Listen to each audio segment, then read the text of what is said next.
එක්ක ඉන්නවා. ඒ තමයි හිතවතුනි මම අපිට මුලින්ම කිව්වා ඉස්සර අපි මීගමුවට යන්න බයයි, වෙන්නප්පුවට යන්න බයයි, කොළඹට යන්න බයයි, බස් එකේ යන්න බයයි, ත්‍රිවිල් එකේ යන්න බයයි, බයික් එකේ යන්න බයයි, කෝච්චියේ යන්න බයයි. අපේ කකුල් දෙක වයිලින් ගහනවා කොයි වෙලේ බෝම්බයක් පිපිරෙයිද කියලා. ඒ වගේ මරබියකින් ඉන්නකොට අපේ මව්බිම බේරාගත්තේ කවුද? ඒ වීරෝදාර රණබිරුවන්. අපිට ඊයේ කාපු එක අද මතක නැහැ. ඒ වගේ ඒ බියකරු අතීතය අපි අමතක කරලා ලංකාවේ ඉපදුන අපිට ඒක අමතක වුණාට රොෂාන් ප්‍රනාන්දුට ස්වීඩනයේ ජීවත් වුණත් ඒක අමතක නැහැ. ඒ මතකේ අවදි කරලා ඒ වීරෝදාර රණවිරුවන්ට උපහාර පුද කරලා අද අසලක වීරගාමිනී ඒ වීරෝදාර රණවිරුවාගේ දීපිදිම වෙනුවෙන් මේ මෑණියන් ගෙනල්ලා එතුමන්ටද උපහාර දක්වලා ඒ වගේම පර්සි රාජපක්ෂ ඒශීර් ප්‍රනාන්දු සුමතිපාල පෙරේරා ඇතුළු ඒ ප්‍රවීණ කලාකරුවන්ට අත දෙන්නට වාද බයිලා කලාවට නව පණක් දෙන්නට අද මේ ප්‍රසංග ඉදිරිපත් කළාට රොෂාන් ප්‍රනාන්දුට චමිලා ප්‍රනාන්දුට රොෂාන් ප්‍රනාන්දු පදනමටත් අපේ ගෞරවනීය ප්‍රණාම පුද කරනවා. රොෂාන් ප්‍රනාන්දුගේ දායබර මිත්‍රයා කල්යාණ මිත්‍රයා ජපානයේ ඉඳලා මේ වෙනුවෙන්ම පැමිණුණු අපේ ආදරණීය රංජන් මහතාටද අපි ප්‍රණාමය පුද කරමින් අපි කවුබෝයිස් සමග වේදිකාවට ආරාධනා කරනවා. ලංකාවේ ප්‍රථම වතාවට වාද බයිලා ශිල්පිනියන් වේදිකාවට ප්‍රවිෂ්ඨ කරන මොහොතයි මේ.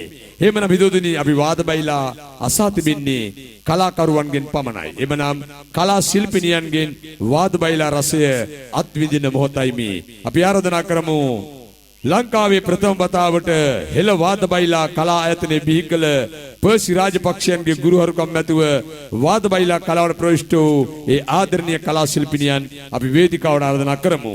මුලින්ම වේදිකාවට ආරාධනා කරනවා සසීරා රාජපක්ෂ එන්න වේදිකාවට. හොඳ අප්‍රසන්නාදයක් දෙන්න. මොකද වාද බයිලා කලාකාරිනියන් වේදිකාවට ප්‍රවිෂ්ඨ වන මොහොත මේ තමයි සසීරා රාජපක්ෂ. පොඩක් පස්සෙන් හරි. මෙන්නට අපි ආරාධනා කරනවා හර්ෂණී ලක්මාලි බෙල්ලන්විල සසීරා රාජපක්ෂ ලක්ෂපතියෙන් හර්ෂණී ලක්මාලි බෙල්ලන්විල මේ පර්සි රාජපක්ෂගේ ලොකු දුව මේ අපේ බෙල්ලන්විල සරත් කුමාරගේ පොඩි දුව ලොකු දුව. හරි. බෙල්ලන්විල සරත් කුමාරගේ ලොකු දුව මේ පැත්තේ, පර්සි රාජපක්ෂගේ ලොකු දුව මේ පැත්තේ. දෙන්න දෙපැත්තෙන් සාන්ති මැද්දෙන් වගේ මමත් ඉන්නවා. බොහොම හොඳ අවස්ථාවක්. අපි ඊළඟ බලමු සිසාරා රාජපක්ෂ. මම හිතන පර්සිගේ පොඩි දුව වෙන්න ඕනේ. සිසාරා රාජපක්ෂ. හරි. සිසාරා ඔය පැත්තෙන් ඉන්න. ඔහොම හොඳයි. අපි ආරාධනා කරමු නුවන්සනි සඳමාලි. බෙල්ලන්විල සරත් කුමාරගේ පොඩි දුව නුවන්සනි සඳමාලි. දැන් බලමු නුවන්සනි මේ පැත්තෙන්. මේ පැත්තෙන් ඔන්නෝම ඉන්න. දැන් මමත් හොඳයි කාන්තාව 4 දිනක් මැදට වෙලා ඉන්නේ. මටත් පොඩි chance එකක් හම්බෙලා තියෙනවා. මටත් ඉතන මේගොල්ලොත් එක වාද බයිලා ටිකක් කියලා බලන්න. හොඳ පොටේකුත් ගහන්න යන්නේ. හොඳ අවස්ථාවක් මට. හරි එහෙමනම් පර්සි රාජපක්ෂ හෙළ වාද බයිලා කලා ආයතනයේ බිහි කළ ඒ ආදරණීය නව යෝන් වාද බයිලා ශිල්පිනියන් ලබා අපි බලමු නවපරපුරේ ජනප්‍රිය ජනකාන්ත මියගොමිය කවුබෝයිස් එක්ක උණුසුම් වාදයකට යන්න අපි සූදානම් වන්නේ. උණුසුම් වාදයකට එහෙමනම් ඔක්කොම එකතු වෙලා දෙන්න උණුසුම් වේගවත් අප්‍රසන්නාදයක්. බොහොම ස්තුතියි.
හොඳයි හිතවතුනි. මේ තමයි ලංකාවේ ප්‍රථම වතාවට බියුණු වාද බයිලා සූර්යයන්. මම අහුව අන්තිම වචනේ පර්සිගේ දුවගෙන් මම පර්සිගේ දුව තමයි බයිලා වාසිටියක් තමයි. ඇත්තටම මේක නම් වාසිටියක්ම තමයි. එළිවෙනකන් හරි බයිලා ගියයි. කොමන විලාව තමයි අපිට හරස් වෙලා තිබෙන්නේ. එහෙමනම් මම දැන් වේදිකාවෙන් සමගන්නවා